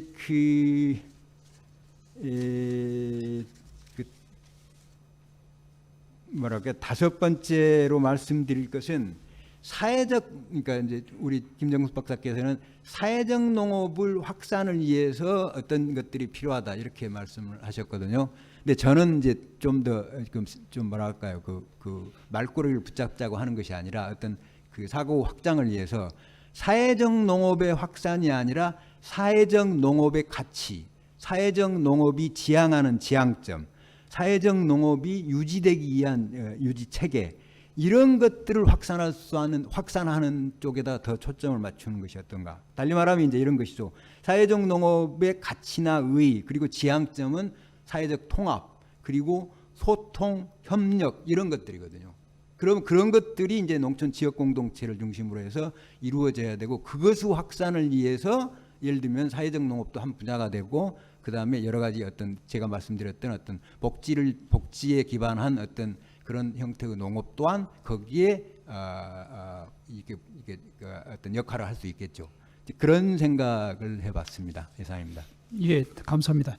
그 두 분 토론자의 공통된 인식 중의 하나는 우리가 사회적 농업이라고 하는데 너무 농업 쪽에 강조를 하지 말고 복지 쪽에 오히려 좀 더 강조하는 게 어떻겠냐 하는 이런 제언이었습니다만, 이 부분에 대해서는 나중에 김정섭 박사님께서 한번 나중에 말씀을 해주시길 바라고, 이제 정밀 농업에 대한 토론이 이어지겠습니다.만 먼저 과학기술정책연구원의 임영훈 박사님께서 먼저 토론하시고 다음에 김창길 박사님께서 토론을 해주시면 감사하겠습니다. 예, 안녕하십니까. 과학기술정책연구원의 임영훈입니다. 일단 남재석 소장님 정밀농업의 확산을 위한 우리의 선결과제에 대해서 잘 정리해서 발표해 주셔서 감사드리고요.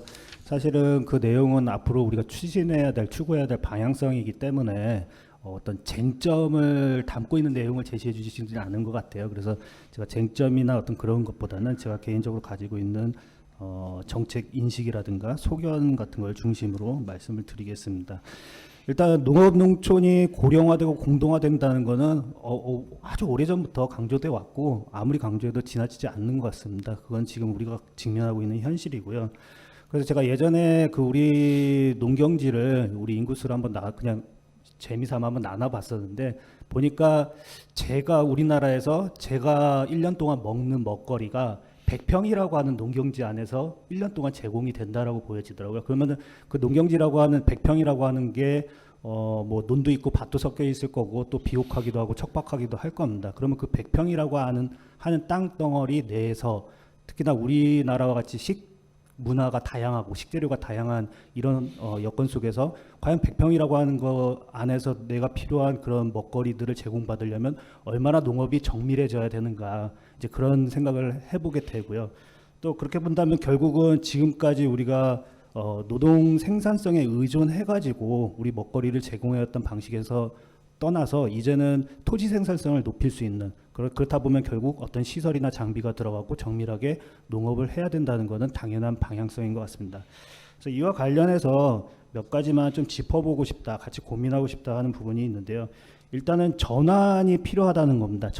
전환이라고 하는 건 이제 인식과 또 세대와 기술이라는 측면을 볼 수 있는데요. 이제 인식의 측면에서는 기존에 지금 현재도 그렇지만 농업의 경제성에 되게 많이 포커스를 맞춰왔습니다. 최근에는 이제 지속 가능한 농업, 농촌에 대한 어떤 정책 이슈가 뭐 이렇게 등장이 하고 되게 강조되고는 있지만 과연 이런 것들이 어떻게 보면 이게 인식과 문화, 정신에 관련된 부분이기 때문에 이게 강조한다고 과연 농업 현장에서 워킹할 수 있을까, 수용될 수 있을까, 그런 고민을 해봅니다. 당연히 중요한 이슈기는 하지만 이런 지속 가능한 농업 또는 친환경적인 농업이 확산이 되려면은 결국은 정밀하게 하는 농업에 대해서 그와 관련해서 뭐 비료나 농약이나 물 같은 거에 대해서 예를 들어서 과도하게 쓸 경우에는 규제를 하는 방식으로 간다든가 적게 쓸 경우에는 인센티브를 주는 방식인가, 이렇게 뭔가 실천적인 수단으로 정책을 설계하고 계속적으로 준비해 나가는 그런 과정이 필요하다. 계속 강조만 하는 것만으로는 안 되지 않겠는가, 이제 그런 생각을 해봅니다. 그리고 두 번째로는 이제 세대 전환인데요. 과학기술정보통신부하고 한국정보진흥원이 매년 발표하는 그 디지털 정보 수준 그 결과를 보면은 우리 농업인이라고 하는 계층이 장애인 저소득층보다 훨씬 더 좀 종합적인 수준이 낮은 걸로 나오고 있습니다. 물론 고령인보다 살짝 높고요.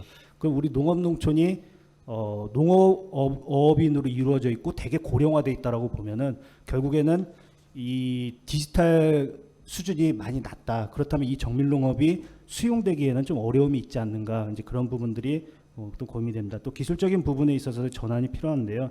일단 지금이 너무나 이렇게 최첨단이라고 하는, 또 정밀농업이라고 하는 게 지금 정책적인 거나 아니면 사회적으로 각광받고 있는 부분들은 되게 막 첨단 기술이 들어가 있는, 막 인공지능이 들어가고 막 이런 부분들에 포커스를 많이 맞추고 있습니다. 그렇지만 아까 남재석 소장님께서도 말씀해 주셨듯이 현장에서 수용될 수 있고 워킹할 수 있는 적정한 기술이 반영된 어떤 정밀농업 시설 장비, 스마트팜, 이런 것들에 대한 개발이나 지원도 필요하지 않겠는가. 예, 일례로 1억을 들여가지고 5억의 가치를 얻었다, 수익을 얻었다, 이거를 선호하는 아주 첨단 장비를 필요로 하는 농업도 있겠지만 1억에서 5억이 아니라 1천에서 3천, 즉 3배 정도만 되더라도 만족할 수 있는, 또는 그걸 더 필요로 하는 정밀농업의 장비와 시설 수준을 원하는 농업인들도 있을 거란 얘기죠. 그래서 이런 부분들, 즉 적정 기술에 대한 지원도 필요하다라는 부분입니다. 두 번째로 그 지역 접근의 모델에서 말씀해 주셨는데요. 사실 6차 산업화도 지역 단위 6차 산업화로 이렇게 갔죠. 사실은 실천 단위로서는 지역이 되게 적정한 정책 실천 단위이기는 한데요. 그래서 스마트 농업이라고 하는 것도 지금 지역 단위 스마트 농업으로 간다. 어떻게 보면 당연한 수순이라고 생각이 듭니다. 근데 문제는 우리가 저군국토 안에서 많은 지자체들이 있다 보니까 한번 좋은 것이 생겼다 그러면은 많은 지자체로 급히 모방되거나 확산이 됩니다.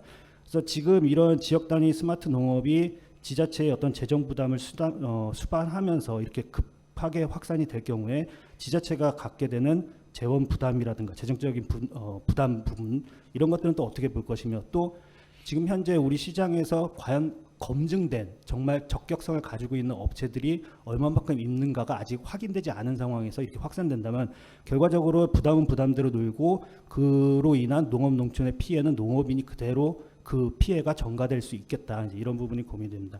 자, 마지막으로 데이터에 대한 부분, 정밀농업에서는 데이터가 중요한데요. 데이터 플랫폼에 대한 어떤 정책이 추진되고 이런 것들은 상당히 환영할 만한 일인 것 같습니다.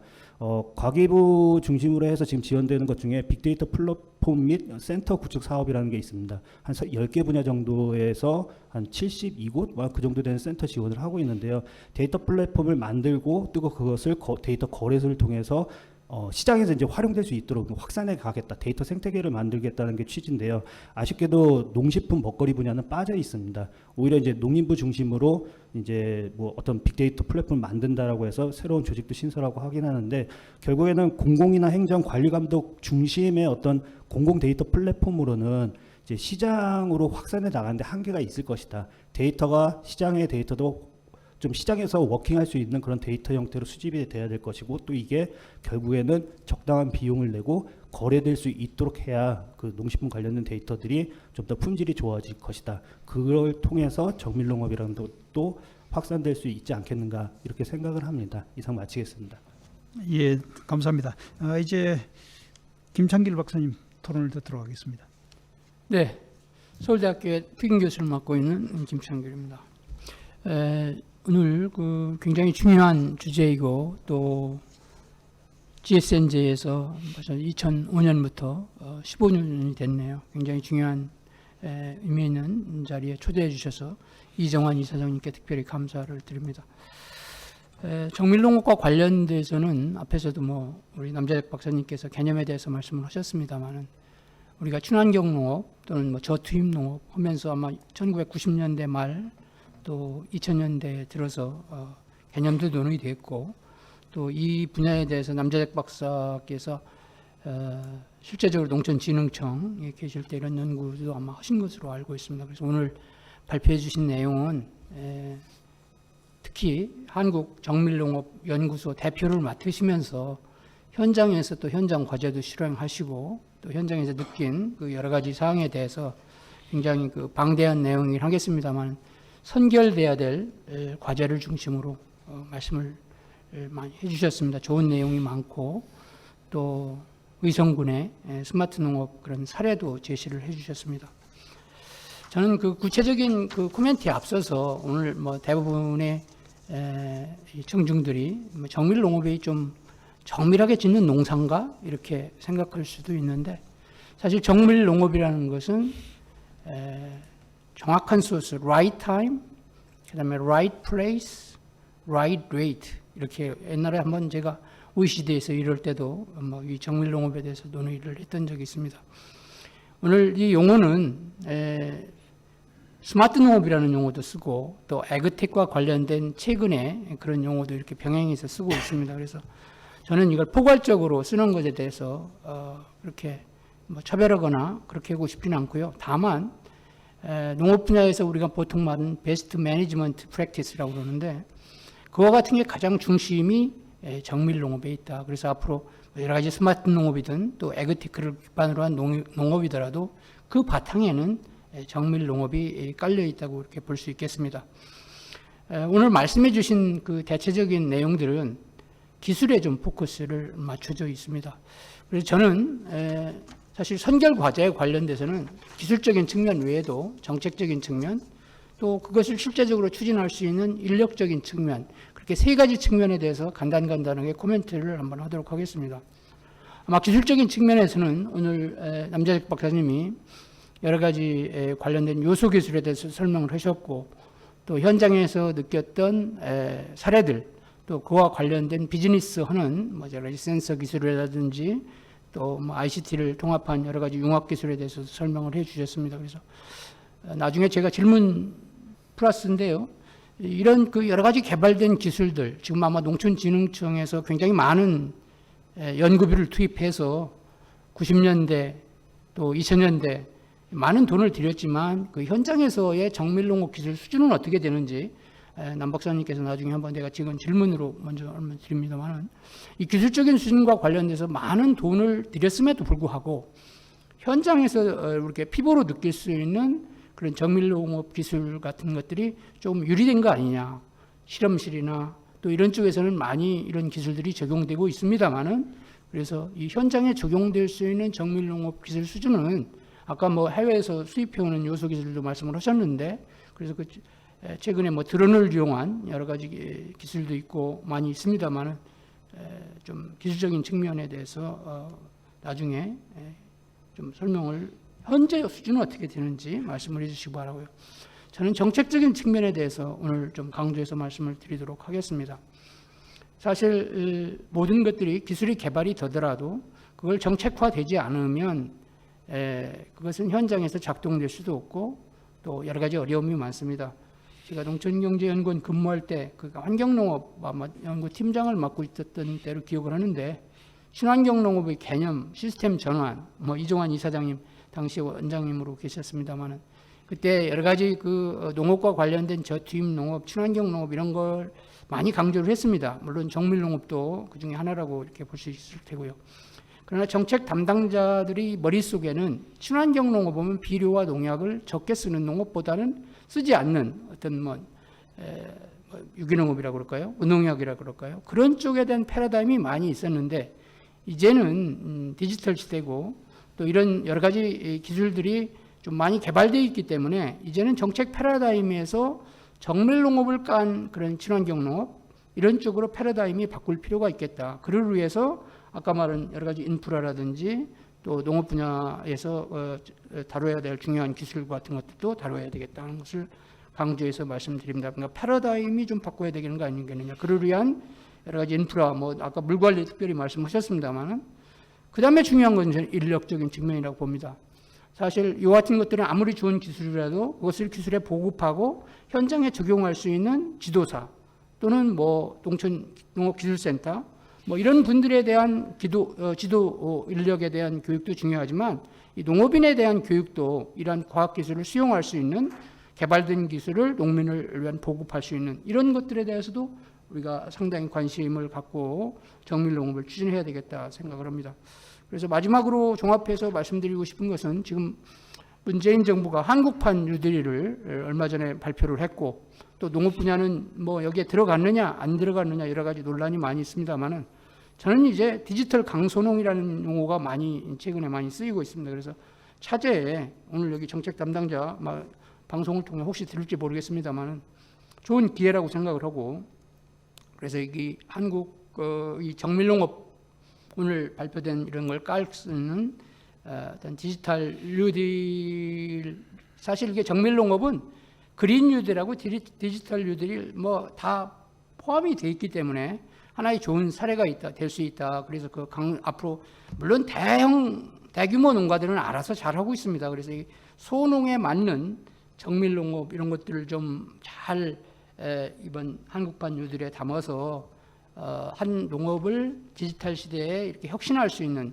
그런 것들을 농촌진흥청 그리고 농식품부 뭐 관련된 기관 농촌경제인권을 포함한 이런 것들이 지금은 농업계에서 좀 미래를 보고 혁신하고 고민해야 될 때인가 아닌가 싶습니다. 어떤 이런 귀중한 자리에서 또 마련해 주시고 아마 정밀농업 15주년 됐습니다만 아마 처음 논의되는 주제가 아닌가 싶습니다. 시의적절하고 또 이번 기회에 한국의 디지털 농업에서 하나의 받아들일 수 있는 하나의 모멘텀이 되길 바랍니다. 네, 저 코멘트에서 마치겠습니다. 감사합니다. 예, 감사합니다. 정밀 농업에 대한 두 분 토론자의 공통적인 인식은 정밀 농업이 시급히 도입돼야 되고 그 필요성은 충분히 인식을 하고 있지만은 현장에서 수용할 수 있는 기술 또 어디까지나 이게 농업이라고 하는 게 이제 하나의 이제 비즈니스이기 때문에 비즈니스 관점에서 충분히 고려해야 되고 또 디지털 농업을 또 실행하는 농민의 능력을 고려해서 뭔가 정책화를 통해서 확산될 수밖에 없다 하는 그런 측면을 강조를 해 주셨습니다. 이런 부분에 대해서 남재작 박사님께서 짧은 답변을 부탁을 드립니다. 먼저 사회적 농업에 관한 김정석 박사님의 그 답변을 먼저 듣고 남 박사님 답변을 이어서 듣도록 하겠습니다. 예, 그 김도윤 센터장님이나 박석두 박사님 많은 코멘트를 해주셔서 근데 시간상 다 답변 드리기는 어려울 것 같고요. 핵심적인 부분에 대해서만 제 말씀을 드리려고 합니다. 아마 오늘 발표 중에 이제 사회적 농업이 뭐냐 이거를 한 두어 시간 정도 얘기를 한다면 했으면 좀 안 나왔을 질문도 있었으리라고 봅니다. 항상 듣는 얘기입니다. 사회적 농업이 농업입니까? 사회복지입니까? 저는 이제 짬뽕이라고 얘기합니다. 잡종이라고. 혼종성이 있다고 얘기를 합니다. 그러면 농업이면 농업이고 복지면 복지지. 잡종은 왜 안 되나요? 이렇게 얘기를 하는 겁니다. 농민하고 농민이 아닌 사람이 동네 좀 여러 가지 어려운 형편인 분들을 농사 지으면서 좀 잘 해줄 수 있는 부분이 있으면 해보자 요 정도인 겁니다. 이게 기존의 사회복지 시스템을 완전히 대체한다거나 사회복지 제도보다 더 우수하다거나 그럴 리가 없죠. 그런 게 아니고 농민이 조금 해보자라는 겁니다. 그런데 혼자서는 안 되냐? 사회복지 하는 분들 같이 하자. 같이 하자는 게 중요한 거지. 농업이 먼저냐 복지가 먼저냐 이게 중요한 것 같지는 않고요. 다만 목적상에 박석두 박사님이 우리가 보통 농업이라고 하면 이제 경제활동으로 분류가 되니까 사회적 농업은 기본 목적이 경제활동이 1등이라기보다는 사회복지 측면이 중요한 목적 아니겠냐. 이 부분은 전적으로 동의를 합니다. 그런데 실제로 실천상에 있어서는 어쨌든지 간에 농민이 중요한 역할을 더 많이 한다기보다는 없어서는 안 된다라는 얘기를 합니다. 생각을 합니다. 왜냐?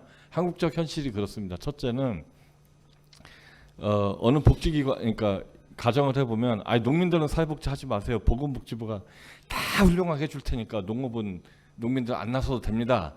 이러면 사회적 농업 안 해도 됩니다.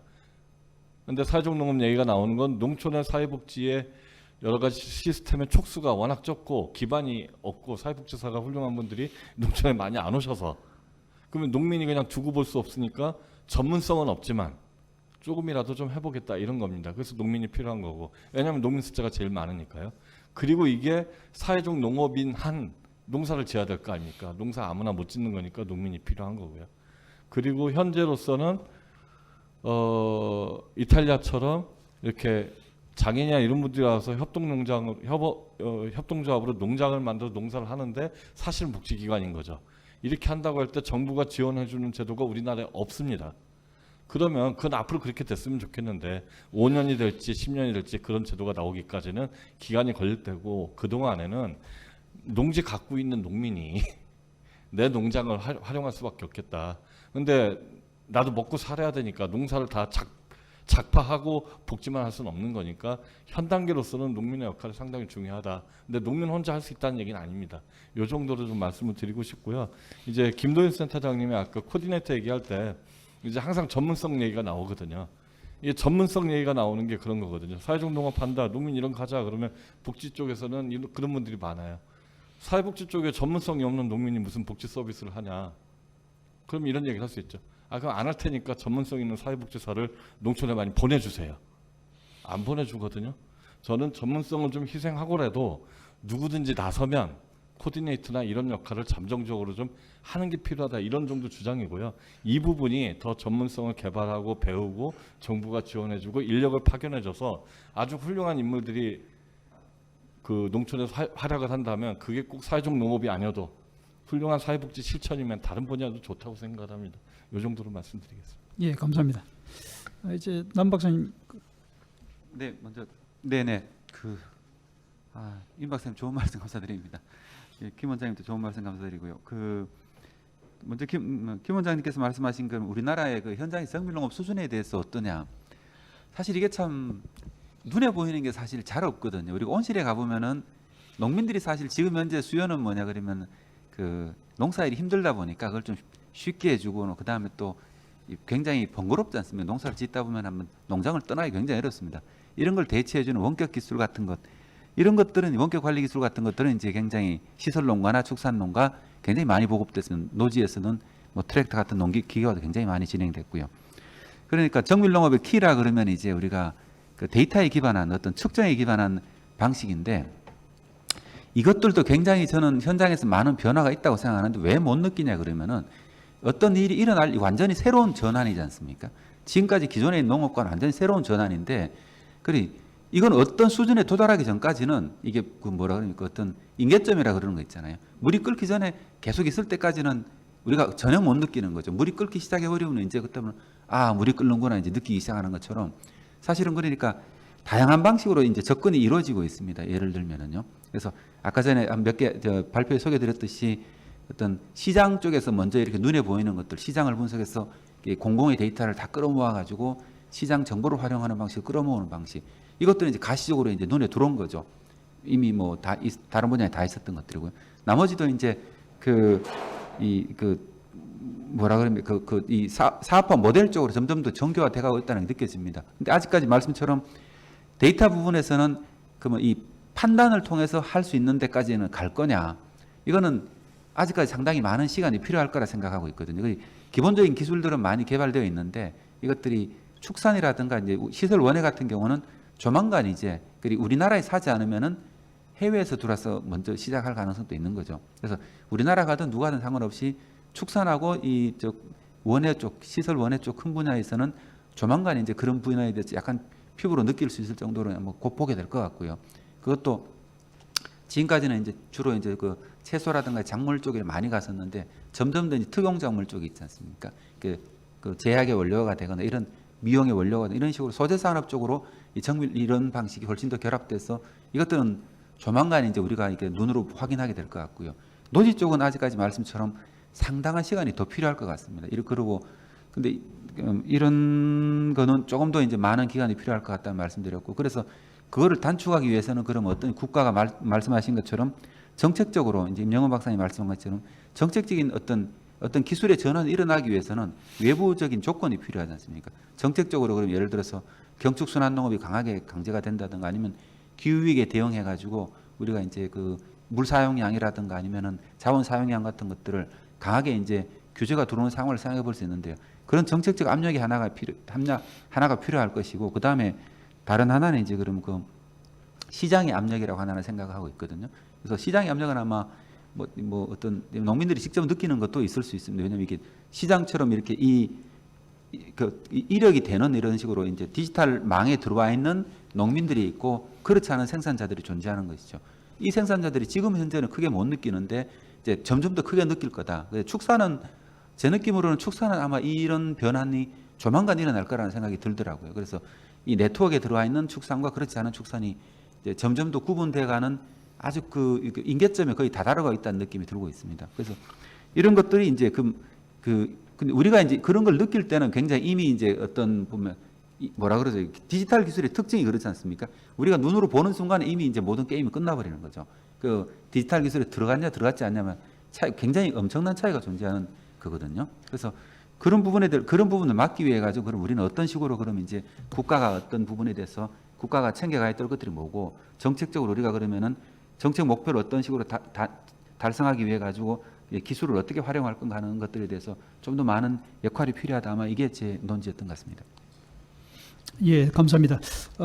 이 토론회는 지금 그 현장뿐만 아니고 40분 이상의 많은 그 시청자들이 온라인을 통해서 이 토론회에 참석하고 계십니다. 오늘 뭐 그렇지만 지금 주어진 시간이 거의 다 됐기 때문에 제가 오늘 뭐 토론 그 내용을 정리를 하자면은, 우리가 21세기를 맞아서 우리 전 지구적인 그 발전 목표를 제시하면서 새천년 개발 목표라고 하는 목표를 제시를 했습니다. 그러다가 2015년도 이후 이제 포스트 그 소위 MDG의 목표로서 지속 가능 개발 목표를 제시하고 있습니다. 지속 가능 개발 목표에서는 우리가 많은 그 부분이 어떤 그 경제적 문제만 생각하는 게 아니고 그 포용성, 포용적인 사회를 우리가 지향한다든지, 또 우리가 환경을 지키고 또 우리가 기후 변화에 대응하는 이런 새로운 목표를 제시하고 있습니다. 오늘 우리가 정밀 농업 또 사회적 농업이라고 하는 것은 이러한 그 새로운 그 전 지구적인 발전 목표의 하나의 중요한 요소로서 우리가 생각해 볼 필요가 있는데요. 오늘 그 두 분의 발표자 또 네 분의 그 토론자께서 아주 그 귀한 말씀과 또 토론을 했다고 생각을 합니다. 이러한 그 토론은 오늘 이 자리에서 그칠 것이 아니고 앞으로 지속적으로 논의가 될 사항임을 누구나가 다 인지를 할 수 있습니다. 오늘 그 좋은 발표와 토론을 해주신 분들께 이 자리를 위해서 감사를 드리고, 또 이 토론회가 우리가 진행될 수 있도록 도와주신 농촌진흥청에 다시 한번 감사를 드립니다. 이상으로 이제 오늘 이 분과 토론회를 마치기로 하겠습니다. 또 마치기 전에 제가 다음 우리 토론회의 그 광고를 잠시 드리자면은, 오늘 토론의 내용은 유튜브 GSNJ 농업 농촌의 길에서 다시 한번 확인할 수 있고 또 시청을 할 수가 있으니까 많은 이용을 바라겠습니다. 또 오늘 토론회에 이어서 10월 9일과 11월 9일과 11월 10일 다음 주에 또 이런 그 다른 주제를 가지고 토론이 이어질 것이기 때문에 여러분 그때도 적극적으로 참여를 하셔서 이런 그 토론을 함께 즐기시기를 부탁을 드리겠습니다. 이상으로 오늘 2분과 토론회를 마치기로 하겠습니다. 감사합니다.